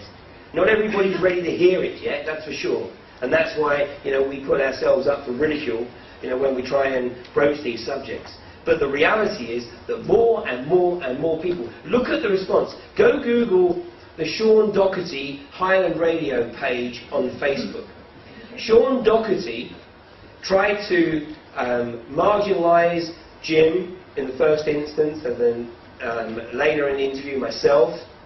And, you know, okay, we managed to sort of give as good as we got eventually. We learned from it too. But go look at the responses. Go look at the responses, because during that radio interview, Sean Doherty said, look, all of the comments that are coming in, they're all negative. Well, we know that was a lie anyway, because we've seen the comments that were positive.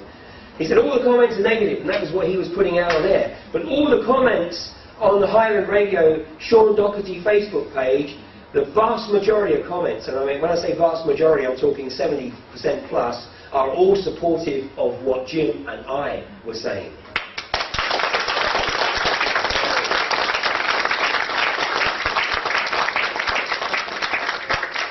So we know that, you know, basically people are ready to hear this message, and, you know, we can't do it alone. We don't intend to do it alone. It needs everybody really to do as much as they possibly can in whatever way they can to share that message. So, you know, to take my Quero friend's advice, you know, it's time to wake up, take action, and to dream our future. And I'm going to end with a quote that I've been using for 5 years in my presentations now. It's a quote from Marcus Aurelius, the second century. And I believe that this quote is more pertinent and more important today than it was nearly 2 millennia ago when Marcus Aurelius offered it. And that is, what we do in life ripples through eternity. Thank you for coming along this evening.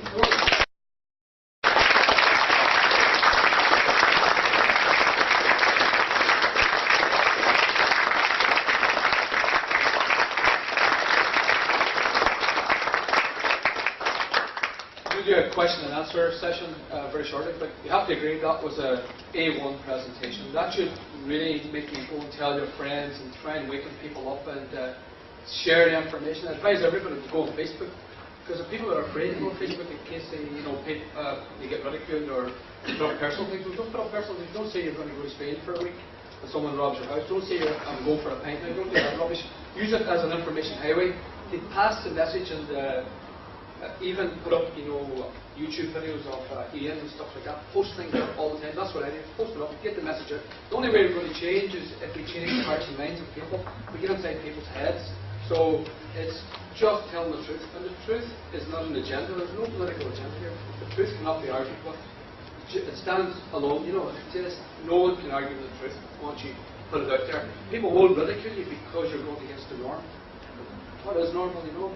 So we've got to wake up to the truths and see through the illusion that the banksters are putting out, that the government back the banksters are putting out, that they control the media, and they come right through the media, radio, everything. You're being bombarded because they're panicking, because we are waking up. They're really panicking, and they've got to bombard you, bombard your senses. That's where you're going to get opposition.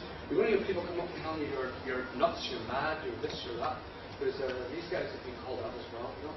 But they're sticking their neck out and getting this message across. And the next time you come back, we hope you have double the amount of people here. Why? Because you're going to go and tell people, and that's the idea. We've got to wake up and fast before it's too late. Okay, we're going to do a question and answer now. So anybody has any questions? The two gentlemen will be one. Go ahead, sir.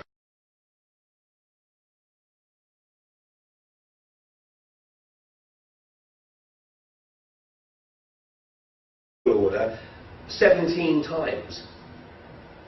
So when he gave the speech in India, it sounded as though somebody actually said to him, Gordon, you want to be Prime Minister, you need to start embracing this philosophy. You need to start making it very clear that you are going to buy in to the New World Order. And because the guy wanted to be Prime Minister so bad, of course he sold his soul. Completely sold his soul. I mean, I believe he's a broken man now. So, but he's just made his first speech on the back benches, hasn't he, since coming out of position. But such is the power. And Woodrow Wilson, the guy who was president when the Federal Reserve was established, and Woodrow Wilson realized that he had effectively sold the American dream to the banksters. Woodrow Wilson said, we have come to be one of the worst ruled, one of the most completely controlled and dominated governments in the world. No longer a government of free opinion, no longer a government by conviction and vote of the majority, but a government by the opinion and duress of small groups of dominant men. Beautiful. Now, he would have known, basically, he would have known that these small groups were connected, were interconnected. And I believe that he would have actually considered some of those people to be not necessarily friends, but close associates or close advisors. And I'm going to introduce you to one of those people who was an arch manipulator in just a minute. But during the course of the presentation, I'm also going to share some extracts from a document, and I'm going to tell you what the document is at the end of the evening, because it's a really remarkable document. It's incredibly prescient. It's a document that appeared in the public domain as recently as 2002. And in 2002, just 8 years ago, then anybody reading it would have said, oh, this is a complete crock. I mean, this is just a work of fantasy. But here we are 8 years on, and pretty much if you go through that document, everything that's in that document is happening or in the process of happening. And as Jim said, we don't come out on the road to preach or even to even tell you that what we're telling you is the definitive version. This is a very fast-moving arena, and new information was brilliant because Blair didn't need a prompter. Blair was able to learn the script and was able just to sort of spiel freehand. That's why Blair is the chosen one. And the first clue, by the way, the first clue was that he was going to be a shoo-in for the EU presidency at some juncture was when he converted to Catholicism. Because the EU is a Catholic entity. So just the same as in the UK, it's most unlikely that we would have a Catholic Prime Minister.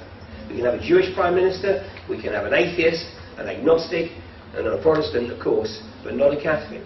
The EU is completely the inverse. And it will never have a Protestant leader. It's going to have a Catholic leader. Tony Blair converting Catholicism enabled him to go into that position. So Jim's done a really excellent job in introducing you to who's really running the world. Jim had this problem last night where we couldn't get the prompter to work. This time it's my turn.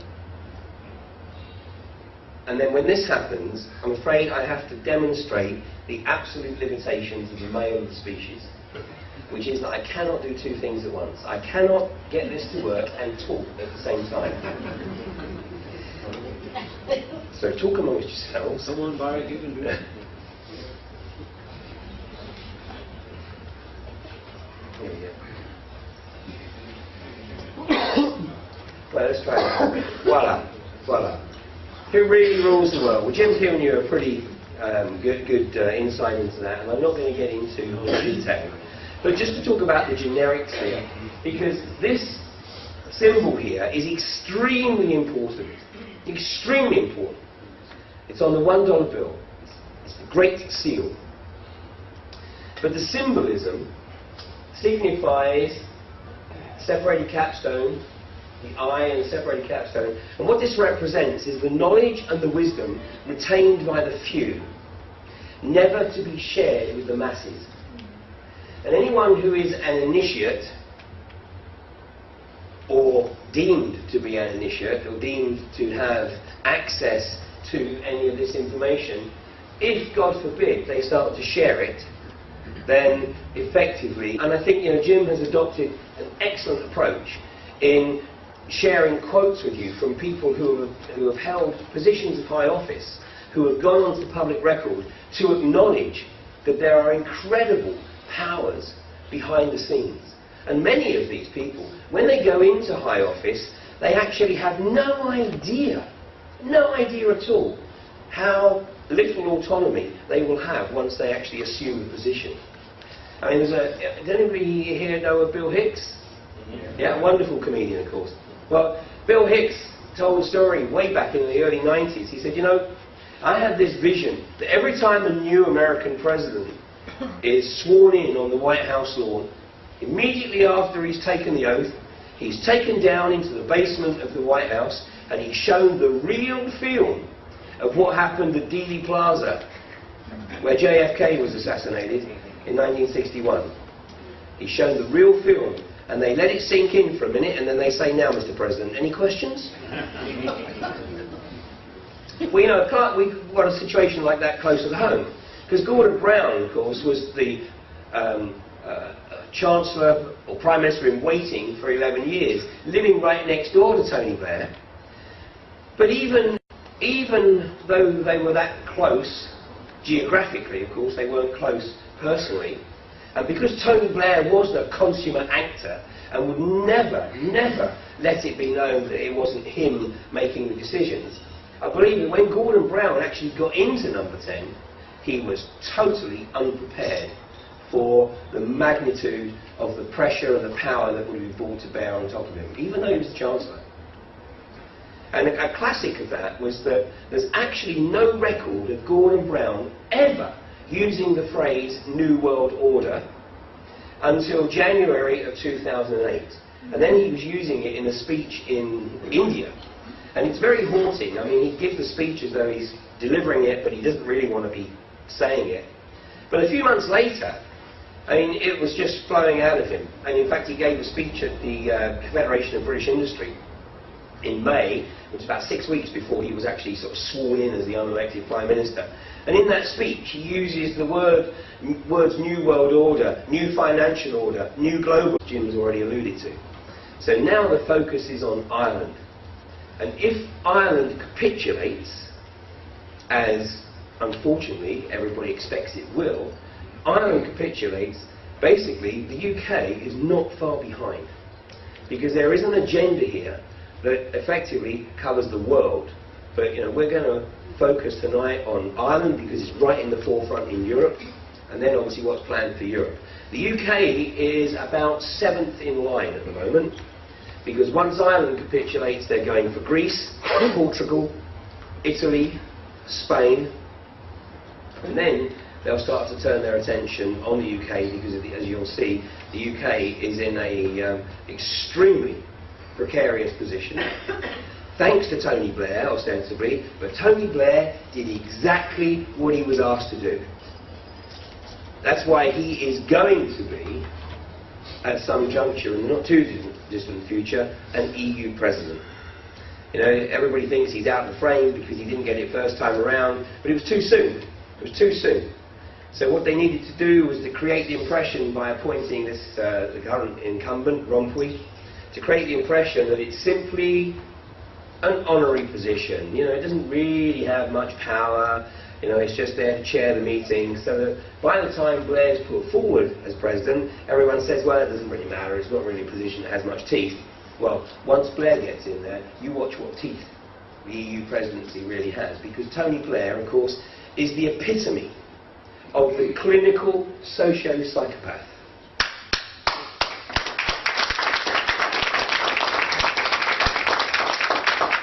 And he can do it with a smile on his face. And I mean, the guy has such an incredible capacity for lying. I mean, there's very few other politicians that can do it with such aplomb. That's why Obama is really failing, because he has to read his scripts. And if the teleprompter fails, he completely loses it. You know, there's a joke in America that says, you know, if you ask Obama what he's going to talk about 5 minutes before he goes onto the platform, he hasn't got a clue. And if you ask him 5 minutes after he's come off the platform what he just talked about, he hasn't got a clue. He reads the prompts. And there's some wonderful YouTube clips which you can find where the teleprompter breaks down and he's totally screwed. You know, Blair, they are eliminated. I mean, you know, I talk about this with one particular individual who, in the US, was pretty much saying exactly the same as I was saying in Europe regarding the BP oil spill. But he was an insider. He was a member of the Council on Foreign Relations, this guy called Matthew Simmons. And on August the 6th, I think it was Sunday, August the 6th, he was taking a break from his television work, and he unfortunately died in his hot tub in Maine, supposedly from a coronary. So, you know, these guys don't mess around. Benazir Bhutto is another one. Benazir Bhutto was eliminated because she let slip in an interview to David Frost that Osama bin Laden had been murdered.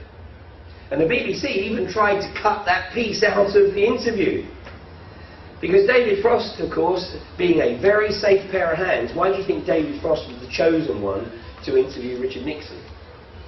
You know? He's a safe pair of hands. So when Benazir Bhutto let this slip, he just let it go straight over his head. But Benazir Bhutto put it out there. Of course, it was all over YouTube. There was a big furore when the BBC cut the clip out. So she was taken out. And, you know, obviously the list goes on and on and on. These guys believe they can act with complete impunity, because when they take out their own, they work on the basis that the general populace really don't care too much, because, you know, they can just get on and do this. So this is a separation here. And it's so important to them that even symbolically they will never allow the capstone to be connected to the pyramid. And back in the millennium, there was going to be a massive concert on the Giza Plateau. I mean, the Egyptian government had booked Jean-Michel Jarre to do one of his light show spectaculars, and the grand finale was going to be a helicopter lowering a golden capstone onto the top of the Pyramid of Cheops, making the pyramid complete again. But the inner sanctum said, oh no, you're not.